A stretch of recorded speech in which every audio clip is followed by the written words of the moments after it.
the computers, etc. But that is what FBI is going to do. He said also that it appears that an assault rifle was used here, and that the ATF will likely process that. So we're getting more information. Is obviously this community is grieving, and look, it hits home for me. We live way out here, which is, ironically, we were worshiping not in Grand Blanc today, but very close to this community out by where we live. And so, I think for anyone in the Metro Detroit area who was at church on this Sunday, it hurts, man. Yeah. I mean, it really hurts. I mean, anybody could put themselves in that spot, right? I mean, you could see yourself there, going to this peaceful place where likely there were families with small children that were fleeing for their lives at this time of chaos. Yeah, absolutely. And like I said, we're not Mormon. This is a Mormon church, but we have worshipped in Grand Blanc, and we were. Want to give all praise to Yahweh, Bashem, Yahweh Shai, Bashem, Rakakadash. Double honor to the elders and apostles at Great Millstone to give us 100% truth that labor night and day and make sure that we are being fed. Shalom to the house of David. Shalom to the hopeful elect. Shalom to all the Akim and Aqua. Shalom to all GMS, Great Millstone. Well, as you can see, Saturday again. Now, when you think back in the day, what happened to the black churches, they were set on fire on purposely. Just as this one was. God rammed his truck into there and started opening fire.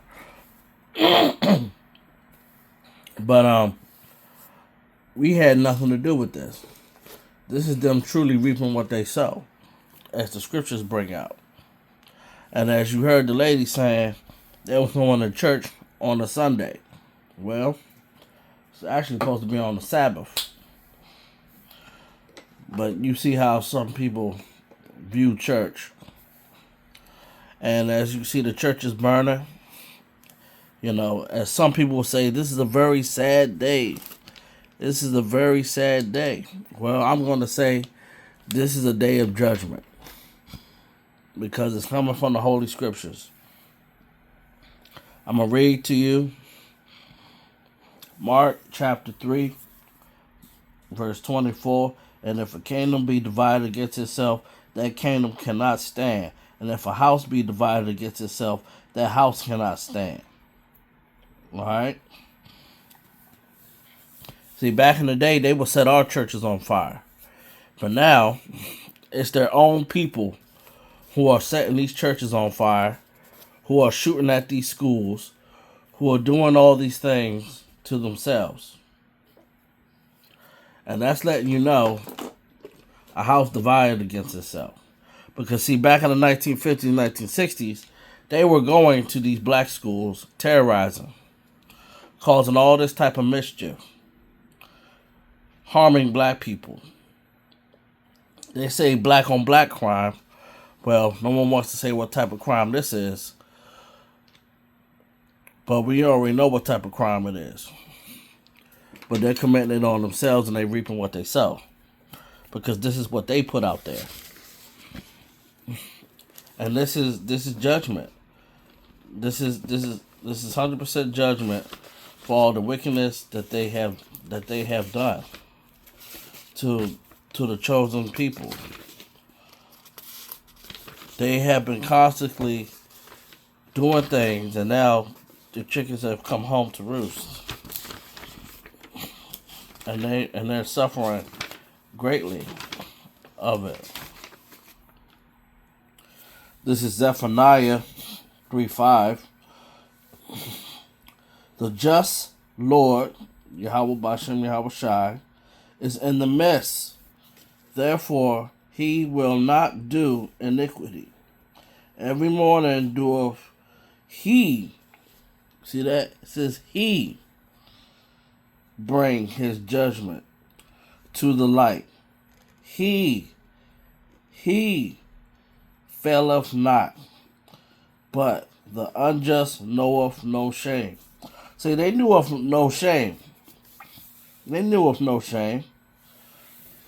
Because back in the day, they were burning down our churches with no shame. With no shame. And when I say our churches, I'm just really just saying, as they would use black, Afro-American, you know, churches. But even though the proper teachings wasn't back then anyway, but the point was that they were doing it and they was getting away with it.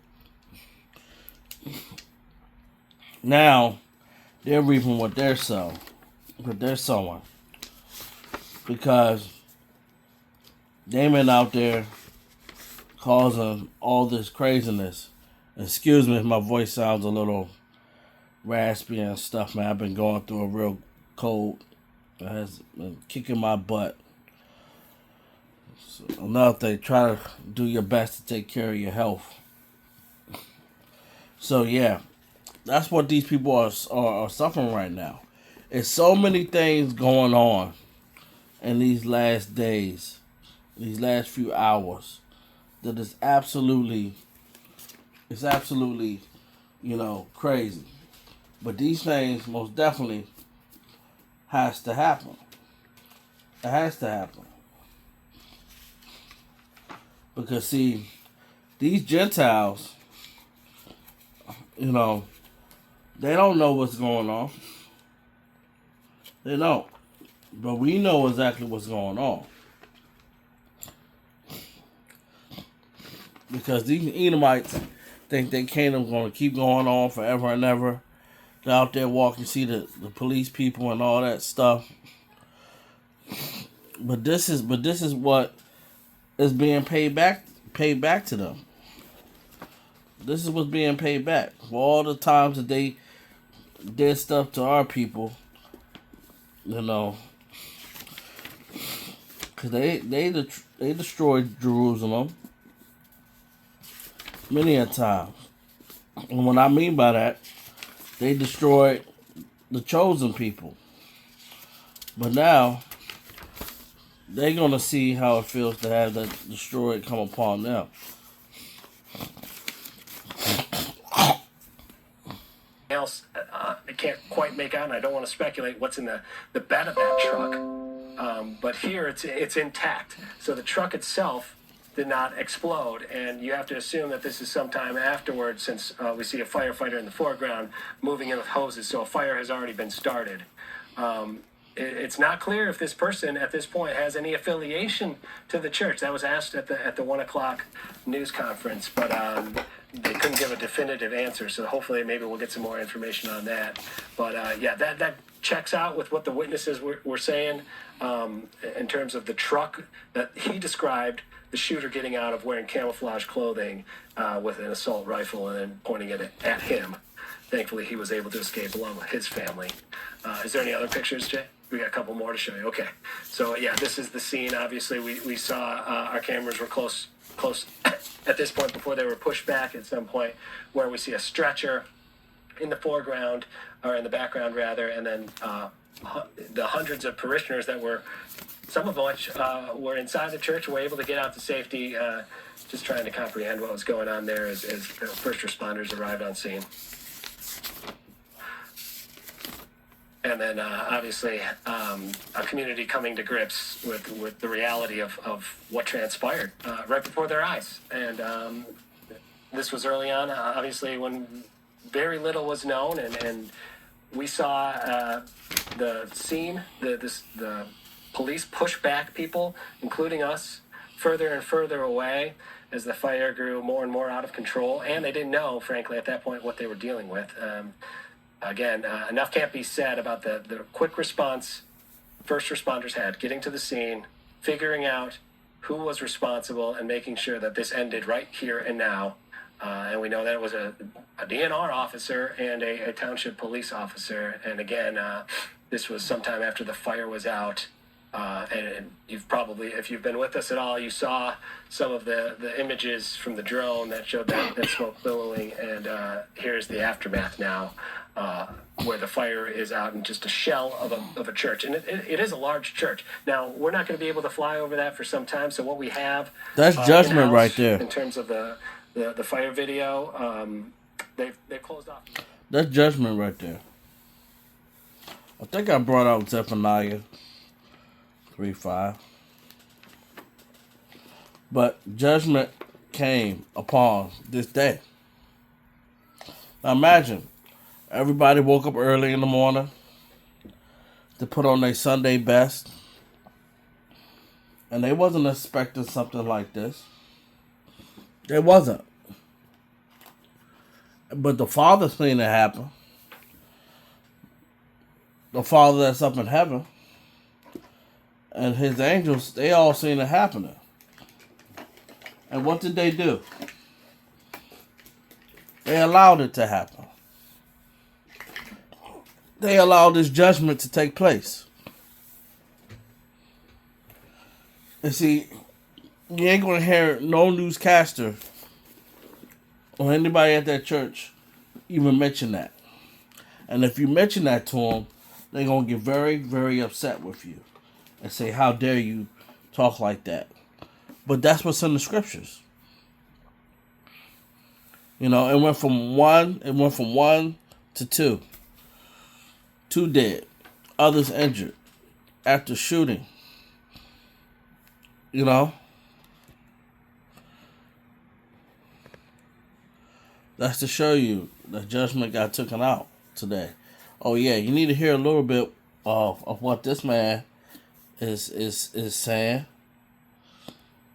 As he shot at our car as we were trying to drive away.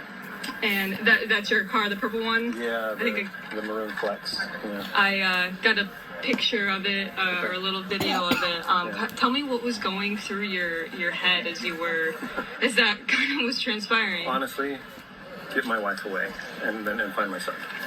So your son wasn't with you. Do you know where he was? Sorry, that makes me want to more. He was in another vehicle. We were on the phone with him. He was ducked down in another vehicle trying to just lay low.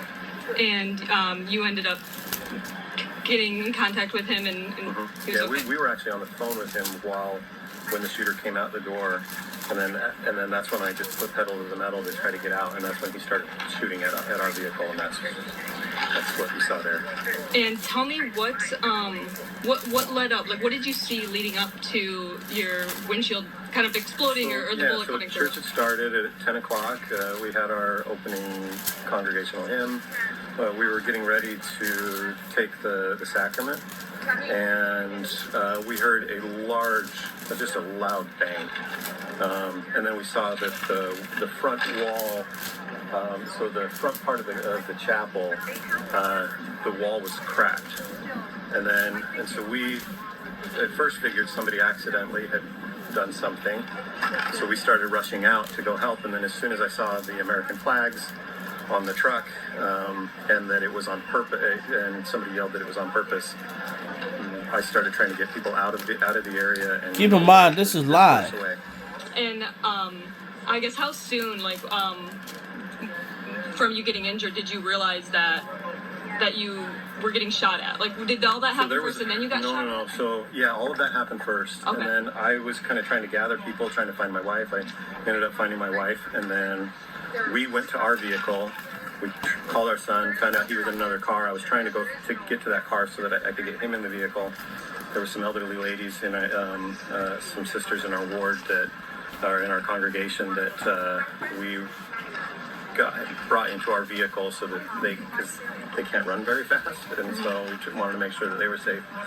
As soon as I saw the door open with the shooter and with his rifle, that's when I tried to drive away, and that's when he shot at us. And so there was multiple shots, probably a few dozen before that even happened. I didn't see anybody else get shot. I'm aware, from what I know, there are people that were shot, and some that, at least one that I know of that was killed. And kind of in the aftermath, in this point you're at right now, what's going through your head right now? Just confusion. You want to make sense of these things. You never will. It's a mental illness, I'm assuming. It really can't be anything else, so there's really not a way for us to, over the next few days, people are going to say, oh, it's because of this, and because of that, and because of this, and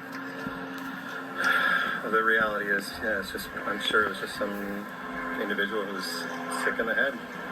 None of us recognized this guy. He came in with camel pants and an assault rifle, and so And confusion and just sad. And relief that my family's okay, but sad for those that might not be. I mean, and you did see a lot of people, or we saw a lot of people exiting. So a lot of you guys did, were able to make it out. What do you say to the group effort to get everyone out safely? I'd say the police came very quickly, faster than I would have expected, which is great. So I'm very grateful for their presence, their ability to come and help.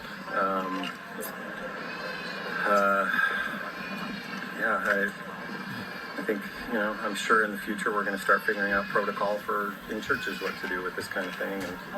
And even though we really shouldn't have to. That should not. I just wanted to bring this out, even though this has a different type of context. But it's the things that I want to get from it. But this is Revelation 18:8. Therefore shall her plagues come in one day.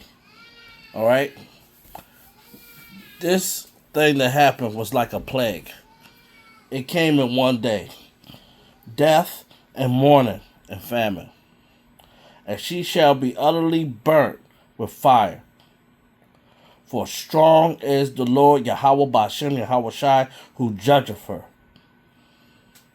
And the kings of the earth who committed fornication and lived deliciously with her shall bewail her. When you look at that church, that wasn't no small church. That was a big church. That church got a lot of money from people. A lot of money. And in that one day, that church was taken down. One day. In a matter of hours. In 1 hour. And then think about it. That all happened from one person.